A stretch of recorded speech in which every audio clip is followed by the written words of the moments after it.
പ്രവാസി വാർത്തയിലേക്ക് സ്വാഗതം. പ്രധാന ഇലക്ട്രിക് സ്റ്റേഷൻ പൊട്ടിത്തെറിച്ച് ഇരുട്ടിലായതോടെ ബ്രിട്ടനിലെ ഏറ്റവും തിരക്കേറിയ വിമാനത്താവളമായ ഹീത്രൂ വിമാനത്താവളം പ്രവർത്തനരഹിതമായി. ലോകം കണ്ട ഏറ്റവും വലിയ യാത്രാ തടസ്സങ്ങളാണ് അതിനുശേഷം ഉണ്ടായത്. അമേരിക്ക, കരീബിയൻ ദ്വീപുകൾ, ഇന്ത്യ എന്നിവിടങ്ങളിൽ നിന്നുള്ള വിമാനങ്ങൾ എല്ലാം തന്നെ പാതിവഴിയിൽ യാത്ര മുടക്കി തിരികെ യാത്രയായി. പ്രതിദിനം 1300ഓളം ലാൻഡിങ്ങുകളും ടേക്ക് ഓഫുകളും നടക്കുന്ന ലോകത്തിലെ തന്നെ ഏറ്റവും തിരക്കേറിയ വിമാനത്താവളങ്ങളിൽ ഒന്നായ ഹീത്രൂവിലുണ്ടായ അപകടം ലോക വ്യോമയാന മേഖലയെ തന്നെ പ്രതികൂലമായി ബാധിച്ചു. അതിരാവിലെ 3 മണിക്ക് വിമാനത്താവളം അടച്ചിടുമ്പോൾ 120 വിമാനങ്ങൾ ലോകത്തിന്റെ പല ഭാഗങ്ങളിൽ നിന്നായി ഹീത്രൂ ലക്ഷ്യമാക്കി പറക്കുകയായിരുന്നു. അതിൽ പ്രധാനമായും ഏഷ്യയിൽ നിന്നുള്ള 36 വിമാനങ്ങൾ ഇറങ്ങുവാൻ ഒരിടം തേടി 4 മണിക്കൂറുകളോളമാണ് ആകാശത്ത് ചെലവഴിച്ചത്. സാൻ ഫ്രാൻസിസ്കോയിൽ നിന്നും ഓസ്ട്രേലിയയിലെ പെർത്തിൽ നിന്നുമൊക്കെയുള്ളവയെ ഇത് ബാധിച്ചു. ഡാറ്റാ സ്ഥാപനമായ സിറിയത്തിന്റെ കണക്കുകൾ അനുസരിച്ച് ആ സമയം ഏകദേശം 3 ലക്ഷത്തിനടുത്തുള്ള യാത്രക്കാരാണ് ഹീത്രൂവിൽ നിന്ന് യാത്ര ആരംഭിക്കുവാനായി ഹീത്രൂവിൽ വന്നിറങ്ങാൻ ഉദ്ദേശിച്ചിരുന്നത്. ഡസൻ കണക്കിന് വിമാനങ്ങൾ ഫ്രാങ്ക്ഫർട്ട്, ആംസ്റ്റർഡാം, ലിയോൺ തുടങ്ങിയ മറ്റു യൂറോപ്യൻ രാജ്യങ്ങളിലേക്ക് തിരിച്ചുവിട്ടു. എയർ ഇന്ത്യയുടെ വിമാനങ്ങൾക്ക് ഡൽഹിയിലേക്കും മുംബൈയിലേക്കും തിരിച്ചു പറക്കേണ്ടതായി വന്നു. ലണ്ടനിലേക്കുള്ള സർവീസുകൾ ഇപ്പോൾ എയർ ഇന്ത്യ റദ്ദാക്കിയിരിക്കുകയാണ്. സമാനമായ രീതിയിൽ ഡബ്ലിനിൽ നിന്നും ഹീത്രൂവിലേക്ക് പറക്കേണ്ട 34 സർവീസുകളും റദ്ദാക്കിയിരിക്കുകയാണ്. ചൈനയിൽ ഭർത്താവിനൊപ്പം കുടുങ്ങിപ്പോയ ഒരു ബ്രിട്ടീഷ് വനിത ഡെയിലി മെയിലിനോട് പറഞ്ഞത് ഇപ്പോൾ തിരികെ എത്താമെന്നതിനെക്കുറിച്ച് ഒരു അറിവുമില്ലെന്നാണ്. ചൈനയിലെ കർശനമായ ഇമിഗ്രേഷൻ നയങ്ങൾ കാരണം ഹോട്ടലിലേക്ക് തിരികെ പോകാനും കഴിയുന്നില്ല എന്നും അവർ കൂട്ടിച്ചേർത്തു. ബ്രിട്ടനിലെ മറ്റ് വിമാനത്താവളങ്ങളെല്ലാം തന്നെ അവയുടെ പൂർണ്ണ കപ്പാസിറ്റിയിൽ പ്രവർത്തിക്കുന്നതിനാൽ ആകാശത്ത് കുടുങ്ങിയ പല വിമാനങ്ങളും ഇറക്കാൻ ഇടം കണ്ടെത്താൻ കഴിയാതെ പോയി. ചിലവ മറ്റു യൂറോപ്യൻ നഗരങ്ങളിലേക്ക് തിരിച്ചുവിട്ടെങ്കിലും അവിടെയും അധികം താമസിക്കാതെ സമാനമായ സ്ഥിതിയായി. ബാങ്കോക്കിൽ നിന്നുള്ള വിമാനം ബ്രസൽസിലേക്ക് തിരിച്ചുവിട്ടപ്പോൾ ന്യൂയോർക്ക് നഗരത്തിൽ നിന്നുള്ള വിമാനം ഐസ്ലാൻഡിലേക്ക് തിരിച്ചുവിടുകയായിരുന്നു.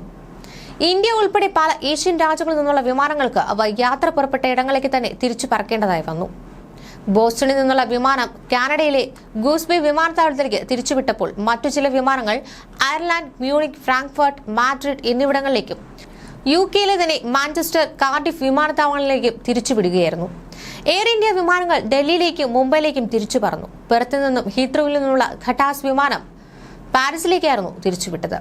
യൂറോപ്യൻ വിമാനത്താവളങ്ങളിലും തിരക്കേറിയതോടെ കാനഡയിലെ ന്യൂ ഫൗണ്ട് ലാൻഡ് വിമാനത്താവളം പോലുള്ള ഇടങ്ങളിലേക്കും വിമാനങ്ങൾ തിരിച്ചുവിടുകയാണ്. ഇതോടെ പല യാത്രക്കാരും കടുത്ത സമ്മർദ്ദത്തിലായി.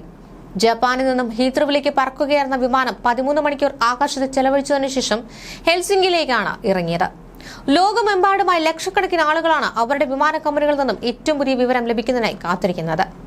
ഇലക്ട്രിക്കൽ സ്റ്റേഷനിലുണ്ടായ സ്ഫോടനവും അഗ്നിബാധയും കാരണം വിമാനത്താവളത്തിലെ വൈദ്യുതി വിതരണം വലിയ തോതിൽ തന്നെ തടസ്സപ്പെട്ടിരിക്കുകയാണെന്ന് ഹീത്രൂ വിമാനത്താവള വക്താവ് അറിയിച്ചിരുന്നു.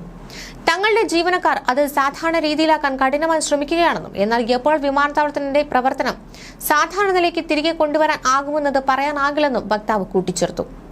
യാത്രക്കാരുടെ സുരക്ഷിതത്വം പരിഗണിച്ച് വിമാനത്താവളം അടച്ചിടുകയല്ലാതെ മറ്റു മാർഗങ്ങളില്ലെന്നും വക്താവ് പറഞ്ഞു. അഗ്നിബാധ അണയ്ക്കാൻ അഗ്നിശമന സേന കഠിന പ്രയത്നം നടത്തുന്നതിനിടെ ആളിക്കത്തുന്ന തീനാളങ്ങളുടെയും ആകാശത്തുയർന്ന കറുത്ത പുകയുടെയും ദൃശ്യങ്ങൾ പുറത്തു വന്നിരുന്നു. ഇതിനിടെ ഹീത്രൂ വിമാനത്താവളത്തിനകത്തുനിന്നുള്ള വീഡിയോ ദൃശ്യങ്ങൾ കാണിക്കുന്നത് വിമാനത്തിനകം ഏതാണ്ട് പൂർണ്ണമായും തന്നെ അന്ധകാരത്തിലായി എന്നാണ്. വലിയ തോതിലുള്ള അഗ്നിബാധയാണ് ഉണ്ടായിരിക്കുന്നതെന്നാണ് ലണ്ടൻ ഫയർ ബ്രിഗേഡ് വക്താവ് പറഞ്ഞത്. ബ്രിട്ടനിലും ലോകത്തിന്റെ പല ഭാഗങ്ങളിലുമായി 2.5 ലക്ഷത്തോളം യാത്രക്കാരെയാണ് ഹീത്രൂവിലെ അപകടം ബാധിച്ചത് എന്ന് റിപ്പോർട്ടുകൾ സൂചിപ്പിക്കുന്നുണ്ട്. ഏതായാലും ഈ സംഭവം ഹീത്രൂവിനും ബ്രിട്ടീഷ് സർക്കാരിനും എതിരെ നിരവധി ചോദ്യങ്ങളാണ് ഉയർത്തുന്നത്. സംഭവത്തിന്റെ ഒരു നിയന്ത്രിത പതിപ്പാണിതെന്നായിരുന്നു സ്ഫോടനത്തെയും തുടർന്നുണ്ടായ തീപിടുത്തത്തെയും പലരും വിശേഷിപ്പിച്ചത്. ഡീസൽ ബാക്കപ്പ് ജനറേറ്ററുകളിൽ നിന്നും നൈറ്റ് സീറോ നയത്തിന്റെ ഭാഗമായി ബയോമാസിലേക്ക് മാറിയതാണ് പവർ ബാക്കപ്പ് ഇല്ലാതാക്കാൻ കാരണമായതെന്ന് ചിലർ കുറ്റപ്പെടുത്തുന്നു. ഡീസൽ ജനറേറ്ററുകൾ പൂർണ്ണമായി നീക്കിയ വിമാനത്താവളം അവയോടൊപ്പം മാത്രം പ്രവർത്തിക്കാൻ തക്കവണ്ണം രൂപകൽപ്പന ചെയ്ത ബയോമാസ് ജനറേറ്ററുകളെ പൂർണ്ണമായും ആശ്രയിക്കുകയാണെന്ന് reform UK MP Richard Tice ആരോപിച്ചു. ഡീസൽ ജനറേറ്ററുകൾക്കൊപ്പം പ്രവർത്തിക്കാമെന്നല്ലാതെ സ്വതന്ത്രമായി പ്രവർത്തിച്ച് വിമാനത്താവളത്തിന് ആവശ്യമായ വൈദ്യുതി പൂർണ്ണമായി നൽകാൻ ഇവയ്ക്കാവില്ല. എന്നാൽ ഈ ആരോപണത്തോട് ഹീത്രൂ അധികൃതർ പ്രതികരിച്ചിട്ടില്ല. അതേസമയം വിമാനത്താവളത്തിന് ആവശ്യമായ പവർ ബാക്കപ്പ് ഉണ്ട് എന്നാണ് വിമാനത്താവളത്തിലെ മുതിർന്ന ചില ഉദ്യോഗസ്ഥർ അവകാശപ്പെട്ടത്. എന്നാൽ അടിയന്തര ഘട്ടത്തിൽ വിമാനത്താവളം പൂർണ്ണമായും അത് സജീവമാക്കാൻ അല്പം സമയമെടുക്കുമെന്നും അവർ പറയുന്നു.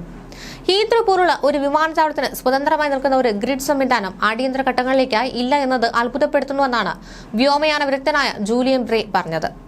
ഇത് ഹീത്രൂ വിമാനത്താവളത്തിന് പണമില്ലാത്തതുകൊണ്ടല്ലെന്നും അദ്ദേഹം ചൂണ്ടിക്കാട്ടുന്നു. വൈദ്യുതി വിതരണം താൽക്കാലികമായി ഏറെക്കുറെ പുനഃസ്ഥാപിക്കാനായതോടെ വിമാനത്താവളം ഭാഗികമായി പ്രവർത്തനം ആരംഭിക്കുമെന്നാണ് ഇപ്പോൾ പുറത്തുവരുന്ന റിപ്പോർട്ടുകൾ.